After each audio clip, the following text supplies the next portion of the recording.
It's good day to brew, baby. What is up, YouTube? It's what Millsy, back at the hometown commander. We're actually another episode of Millsy Brews, the show where I brew my version 1.0 deck list of the commander in front of us on my quest out brew a magic world. We are trucking through week 2 of OTJ content, and today we are talking about Kellan.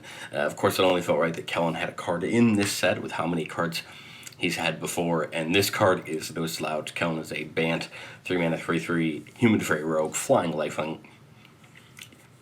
And whenever you cast a spell from anywhere other than your hand, you can cast a permanent spell with equal or less mana value from your hand without paying its mana cost. If you don't, we can put a land from our hand onto the battlefield.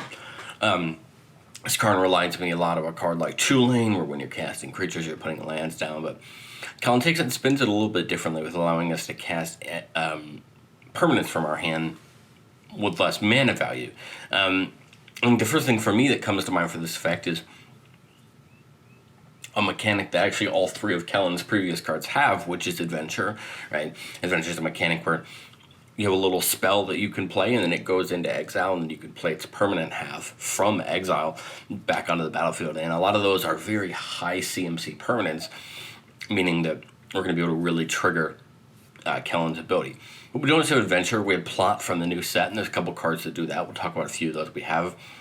There's also plenty of other effects. We have Foretell in there. We have Cascade. There's other these types of effects. Discover. There's some of these other abilities we have that can cast things from exile. And then we'll talk about some ways we can kind of capitalize on these casting spells from anywhere other than our hand and get value from them. Starting off with Adventure. Well, there are a lot of really great Adventure spells. And actually, we have the chance to play 2 different Kellan cards in the deck. Beanstalk Giant's a classic when it comes to Adventure.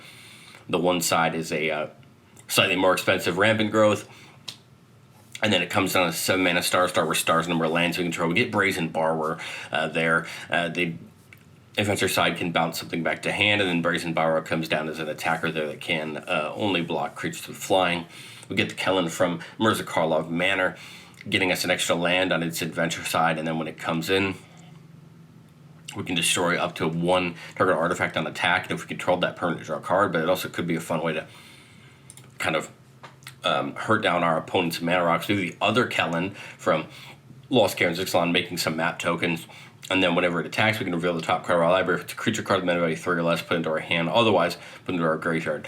This Kellan, a little bit of an odd example, because a lot of times we're probably not going to have a permanent with mana value 2 or less in our hand, but it's still worth having that opportunity to either get that permanent down or still get the land on. I think the land is still really important. Kali Hunter on its main side can have us pay 0 rather than the mana cost for the first creature spell we cast from exile, making all of these Adventure creatures cheaper as well as a lot of other things. And so it can be really great for that. Twining Twins can blink a creature on its Adventure side and then has some pretty good stat line. Flying Vigilance, Ward 1 on its regular side. 4 mana should get us into a bunch of our support pieces and things like that. And then we have our 3 Virtues from Wilds of Eldraine. All 3 of them have very cheap Adventure on the spell side. Get us some menial value, but all of them costing 5 and 7 respectively on the regular side, meaning we're going to either really be able to get something great off of Kellan's ability if we can plan it at the right time. But let's talk about some of the few fun plot cards in the set. We don't necessarily need to play every single card that says plot on it. We have cards like Fibblethip and Make Your Own Luck that are going to allow us to plot cards that don't have plot, which I think is going to be really important for us to really make sure we're always getting Kellan triggers. And I think we can not be afraid to just take the land from Kellan's triggers to ramp us up and make us better. So Fibblethip, we can plot the top card of our library, which non-land cards on top of the library, which is great. Make Your Own Luck lets us look at the top 3 and plot one of them. And then Slickshot Lockpicker, this has one of the DTBs, target insert sorcery in our graveyard gains flashback, and flashback is helpful because flashback is not from our hand, meaning that we can also trigger Kellan's ability. Now, the cool part is because it says whenever you cast a spell from anywhere other than your hand, meaning that spell doesn't have to be a permanent, it just has to be any spell, and so these plots can really help with that because they're going to count right to trigger Kellan and get that part going. But there's plenty of other ways we can do this. Reality Chip can allow us to play spells and lands from the top of our library as long as it's attached to a creature. Lier, Disciple of the Drowned, actually lets us play things back out of our graveyard with flashback, which can be really important for some of our spells that we would happily play twice. Durnan has a pretty fun ability to move it attack, so we look at the top 4 cards of our library, exile one of them, put the rest on the bottom, and for as long as it remains exile, it has we can cast it, and it has Undaunted. It costs 1 less for each to cast for each opponent, meaning in an average commander game they're going to cost 3 less. Durden's just going to seed some cards into exile again for us to play, and that's what a lot of these effects are doing, is giving us a way to play things from outside of our hand. We have a big bomb at the end in Apex Devastator. Quad Cascade can just put a lot of things on the battlefield, cast a lot of spells. Along to the Seer, we can tap it to draw and then exile a card from our hand and put a number of time counters on it equal to its mana value. It gains when the last time counter is removed from this card. If it's exiled, you may cast it without paying its mana cost. If you cast this creature spell this way, it gains haste, and then remove a time counter from each other card you own in exile. A lot of it can be fun to just set a bunch of things on the counter, get it ready to go to cast, and then put a bunch of things in. Rashmi, when we cast our first spell each turn, we reveal the top card of our library. With a non-land card with less mana value than the spell we cast, we get to pay with it. Cast without paying its mana cost. Otherwise, we can put it into our hand. A great ability, again, can just get us more cast from, exile or cast from not from our hand triggers that we can take advantage of with Kellan. A couple foretell cards here with Elrond's Epiphany and Starnheim Unleashed. Of course, paying that 2 to get them into Foretell, and then having that alternate cost to play. Both of these cards are really great. Of course, Elrond's Epiphany being an extra turn spell that can help us out if we get the right board state. Starnheim Unleashed, we can put as much mana as we want into it to get a bunch of angels. And the cool part about that there is then we can kind of control what the mana value that's going to be, maybe potentially play something really big from our hand. Same thing with Memory Deluge. Get some cards off the top of our library, put them in our hand, and we can always flash it back. Now, when we flash it back, this will still be a 4-mana spell, so it's not like we get to cheat that, but hey, could still be important to look to the top of our deck and make sure we get the things we want. Chimil, the Inner Sun from Oscar and Zixalan just seems perfect. At the beginning of our end step, we discover 5, meaning we're going to hit something, and we could potentially get something out of our hand or a land. Key to the Vault feels really good here. Whenever a creature deals combat damage to a player, look at that many cards from the top of our library, and we can exile a non-land card from among them. We can play that card without paying its mana cost. Again, this is great on Kellan because Kellan already has flying. I mean, we could potentially get it in somewhere or just get it on another creature we really want to attack with. Future Sight lets us see the top card of our library revealed to everyone, but we can play the top card of our library. Of course, great with Kellan's ability because we can kind of extend our hand and get access to more things. There's a couple payoffs in the deck, but some of my favorites in the deck that I think really work well are Sisterhood of Karn and the 13th Doctor, both from the Doctor Who precons. Sisterhood of Karn enters the battlefield with a +1/+1 counter on it. Whenever we cast a spell from anywhere other than our hand, we double the amount of counters on Sisterhood of Karn. We're playing a couple ways in the deck to make creatures unblockable, meaning that Sisterhood of Karn can hopefully get in for some damage. Same thing with 13th Doctor, where we cast a spell from anywhere within our hand, we put a counter on target creature, and then beginning our end step, we untap each creature, we control the counter on it. Puts in a small little bit of counter synergy into our deck. Same thing with Kellan joins up whenever a legendary creature comes in, put a counter on each creature we control. So now to spread that love around and grow our whole board as we're playing these spells and these creatures. A lot of this deck is going to come down to what do you deploy when, what do you play when, and not being afraid to just dump your lands onto the battlefield from your hand when you're playing these spells and work for bigger and bigger and bigger turns. But I've said it before in this show, and I'll say it again, no deck has ever done. This is my version 1.0 deck list, and I think in a lot of ways deck could, just like all the decks we cover on the channel, learn a lot in testing. And these three cards are cards I had to cut, but I think it would be top of my list when it comes back to testing the deck. Battle Mammoth seems really good for telling it. Them coming in for 4 mana as a 6/5 beater, and whenever a permanent we control becomes the target of a spell or ability opponent controls, we can draw a card. Again, refilling our hand when our opponents try to remove our things. Mind's Dilation is just a great card if we can get up on the top end. Each opponent casts their first spell each turn. That player exiles the top card of their library. If it's a non-land card, we play without paying its mana cost. And then Chaos 1, pay 4, target opponent exiles cards from the top until they hit an instant sorcery. We pay it without paying its mana costs, and then put the exiled cards that weren't cast on the bottom of the library in any order. Again, just fun ways to Dilation and Chaos 1 to play our opponent's things. I think they have a spot in the deck. I was having a tough time just finding a spot for them, but these would be, I think, 3 that could easily come back in. Well, let's get into our playtest. Keeping a 3-lander here with Vega the Watcher, which we draw a card every time we cast a spell from anywhere other than our hand. Contest a Claws is a bite effect that also allows us to discover X, where X is the excess damage dealt to the creature. We have that Durnan, and then we have Railway Breaker, a brawler, a card we can plot, but then whenever another creature ETBs, we put X +1/+1 counters on it where X is its power. So feeling like a pretty good opening hand. Turn 1, we see a 3 Visits, which is a great card in its own right. I'll probably get that force down here turn 1, and there's not much we want to do with it. Turn 2, play that island and go ahead and get that 3 Visits going. This means that if we want to, we can get out a turn 3 Kellan and get it rocking if that's what we want to do, or we can set up a little bit more depending on where our opponent's board states are at.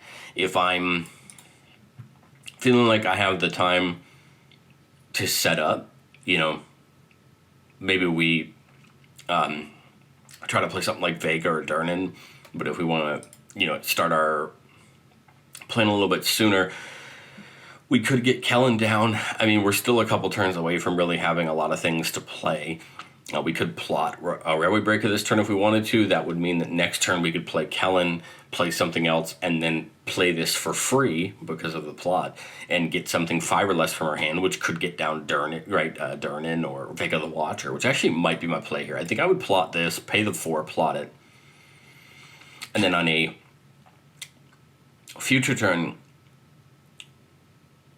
at sorcery speed, we can play it for free. So I think what I would do here, turn 5, unfortunately no land, but that's okay. We would pay 3 for Kellan, and unfortunately, I wish we really would have gotten that 5th land so we could play maybe Virtue and Knowledge to copy Kellan. But I think I would still play the Breaker here for free. Kellan's ability goes off. I mean, I like the idea of putting Vega down. I like the idea of putting Durnan down, right? Both of them are great. Great permanents, right? Because we have to put a permanent down with Kellan, or cast a permanent. So I think I would probably go Durnan here, and Durnan won't get the counters from Railway Brawler because it's on cast and not on ETB. So that's okay though. But Durnan still here. We have a great board state going into the next turn. 5 mana now. I love the idea of trying to get something bigger and better down here. Railway Brawler is a 5/5. We may have a contest to clause target. I'm not entirely sure, but it could be, it could be doable, right? Depending on what the board state is. We could also just Faithful Mending here. Get a couple more cards on the hand. What I like about the Virtue and Knowledge is that instant side can actually copy Kellan's ability if we want to. But I think if I have a creature I want to contest, I think I would just go ahead and do it on Railway Brawler. Maybe we hit a 1/1 or a 2/2 with it, and we can discover for 4.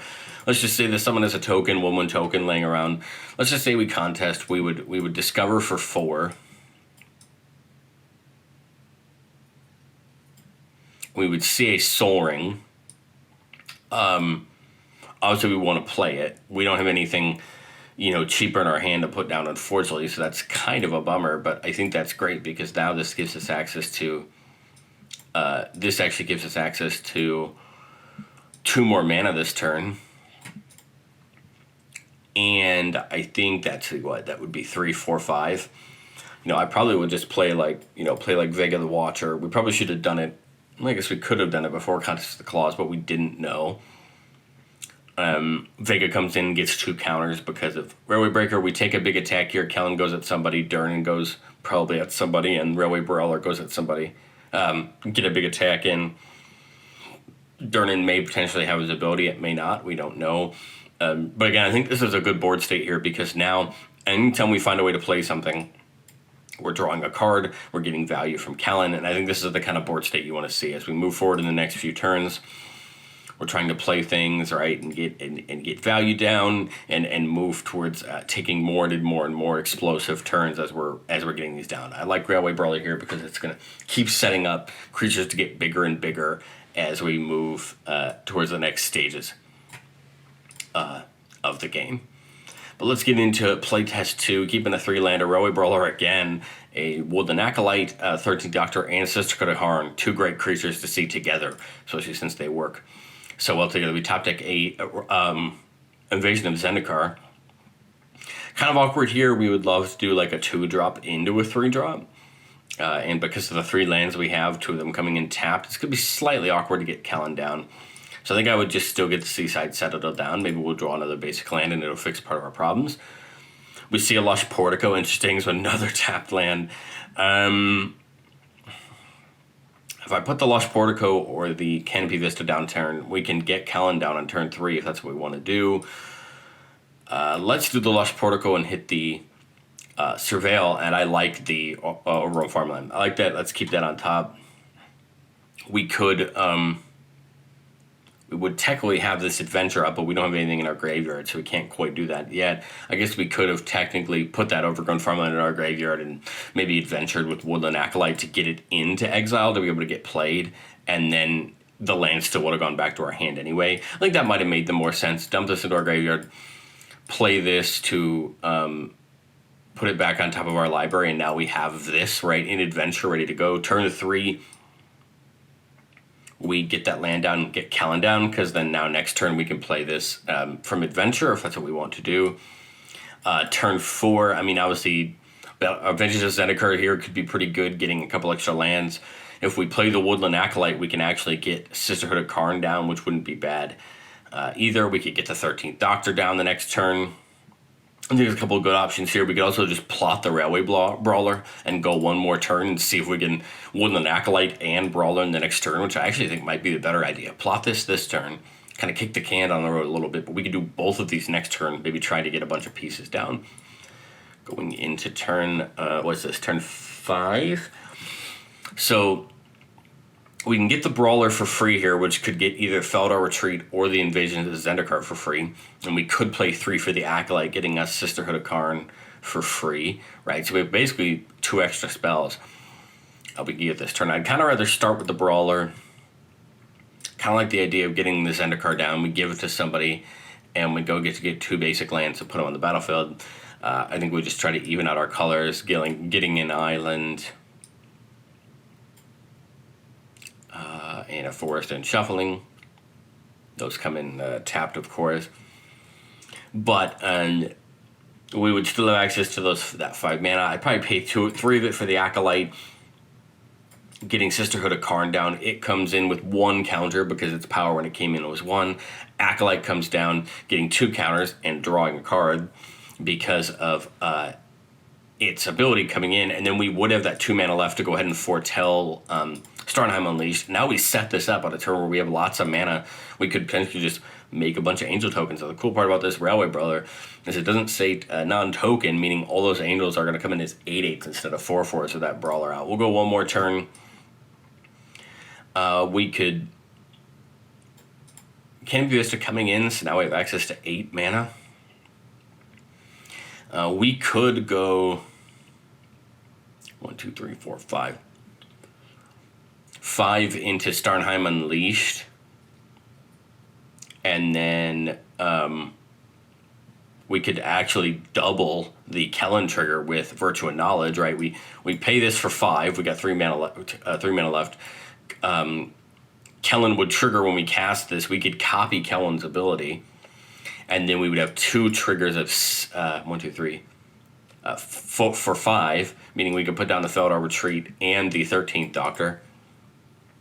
Get the 2 angels. They both come in as 8/8s. This is now in adventure, and now I think again we're in a good state to just push this advantage through towards the end of the game. But let me know, what did you think of Kellan down in the comment section below. I think this is an interesting deck. You can really take this deck and change it It's kind of where you want to see it. Do you want to see more adventure? Do you want to play more into the plot or the cascade or the discover? I think there's a lot of avenues you want to go with, or if you want to play a good mix. I do like the idea of the battles because you get to play them for free when you go to the backside.